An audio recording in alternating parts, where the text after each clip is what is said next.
ঈদে গাদির সম্পর্কে কুরআনে আয়াত আছে। সেই আয়াতটি সূরা মায়েদার 3 নম্বর আয়াতের শেষের অংশ, আল-ইয়াউমা আকমালতু লাকুম দীনাকুম ওয়া আতমামতু আলাইকুম নি'মাতি ওয়া রাদিতু লাকুমুল ইসলাম দীনা। আল্লাহ স্পষ্ট বলছেন, আজ আমি তোমাদের দিনকে পরিপূর্ণ করিয়া দিলাম এবং তোমাদের উপর আমার নিয়ামতকে পরিপূর্ণ করিয়া দিলাম এবং তোমাদের জন্য ইসলামকে দিন হিসাবে পছন্দ করিলাম। এর জন্য ঈদে গাদি আমাদের জন্য সবচেয়ে বড় ঈদ। এই মুসলমান জাতিকে বিভ্রান্ত করার জন্য উমাইয়া আব্বাসিয়া রাজবংশ এই চক্রান্ত করে এই এজিদের গোষ্ঠী, এই মবিয়ার গোষ্ঠী, এই উমাইয়া আব্বাসিয়ার গোষ্ঠী এবং এই যে ওহাবীর আব্দুল ওহাব নজদির গোষ্ঠী, এই মক্কার গুন্ডারা, সন্ত্রাসীরা, তারা চক্রান্ত কইরা আব্বাসিয়া আমলে এরা এই গাদিরে খুমকে ঢাকার জন্য সর্বাত্মক প্রচেষ্টা করেছে এবং সবচেয়ে যত ধরনের দলিল দস্তাবেজ তৈরি করা লাগে করছে এবং সমাজে সবচেয়ে বড় ঈদ যেটা, সেটাকে ঢেকে ফেলেছে।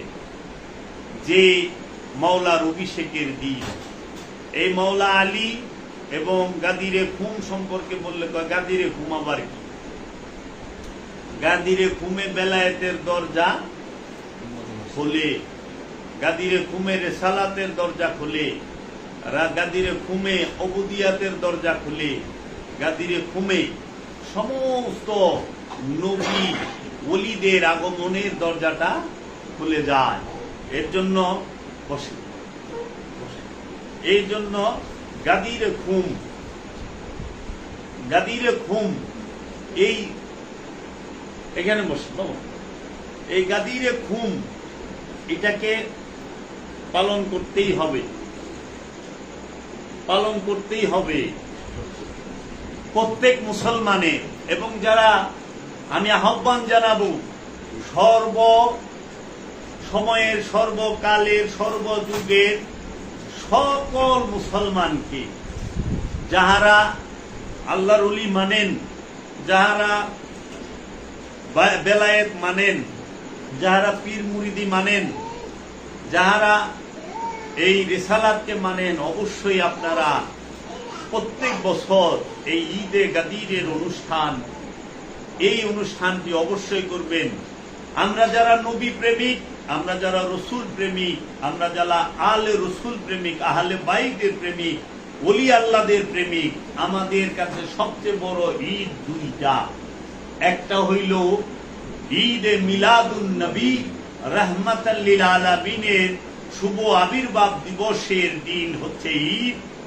আরেকটা হইল ঈদে গাদির মাওলা আলী করমাল্লাহু ওয়াজহুর অভিষেক দিবস, মাওলার আবির্ভাব দিবসের ঈদ।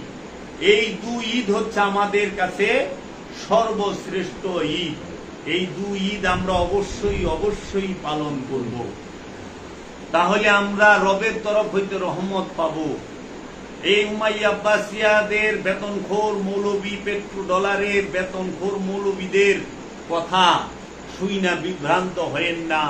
দেখেন, পৃথিবীতে যত বড় বড় লিডার হোক, নেতা হোক, প্রেসিডেন্ট হোক, যত বড় শিল্পপতি হোক, পয়সাওয়ালা হোক, ধনী হোক, বর্তমান জমানার সবচেয়ে বড় ধনী Bill Gates, Zuckerberg, Anil Ambani, লিটন টাটা, ওই যে ডালমিয়া, এইরকম বিশ্বের বড় বড় ধনকুব যারা, তারাও নবীর জন্মদিনকে ঈদ হিসাবে পালন করে। ক্রিসমাস ডে ঈসা নবীর জন্মদিন। ডোনাল্ড ট্রাম্প বলেন, আমেরিকার প্রেসিডেন্ট কি জো বাইডেন বলেন, আর বারাক ওবামা বলেন, সেও এই দিনে খুশি হয়। জন্মদিনটা কিন্তু নবীর, কোন নেতার, লিডারের না, জাগতিক সম্পদশালীর না। নবীর আবির্ভাব দিবস, ঈসা রুহুল্লাহর আবির্ভাব দিবসে প্রেসিডেন্ট খুশি হইতেছে, জাতি ধর্ম বর্ণ নির্বিশেষে সবাই খুশি হচ্ছে। গৌতম বুদ্ধের জন্মদিনে সারা জগতের বড় বড় ক্ষমতাধর সম্পদশালী তারা ঈদ করতেছে। আপনার মুসা নবীর আবির্ভাব দিবসে পৃথিবীর বড় বড় ধনীরা, পৃথিবীর সম্পদশালীরা সবাই কি করতেছে? ঈদের দিন ঈদ পালন করতেছে। ভগবান শ্রীকৃষ্ণের আবির্ভাব দিবসকে ঈদ হিসেবে সনাতন ধর্মের মানুষ পালন করতেছে। আর হতভাগা মুসলমান যার যিনি না আগমন করলে ঈসা রুহুল্লাহর আগমন হইত না, যিনি আগমন না করলে মুসা কালিমুল্লাহর আগমন হইত না, যার উপরে ঈসা রুহুল্লাহ কালেমা পাঠ করেছেন, যার উপরে মুসা কালামুল্লাহ সে কালেমা পাঠ করেছেন, এটা আমার কথা না, কোরআনে আল্লাহ স্পষ্ট বইলা দিছেন।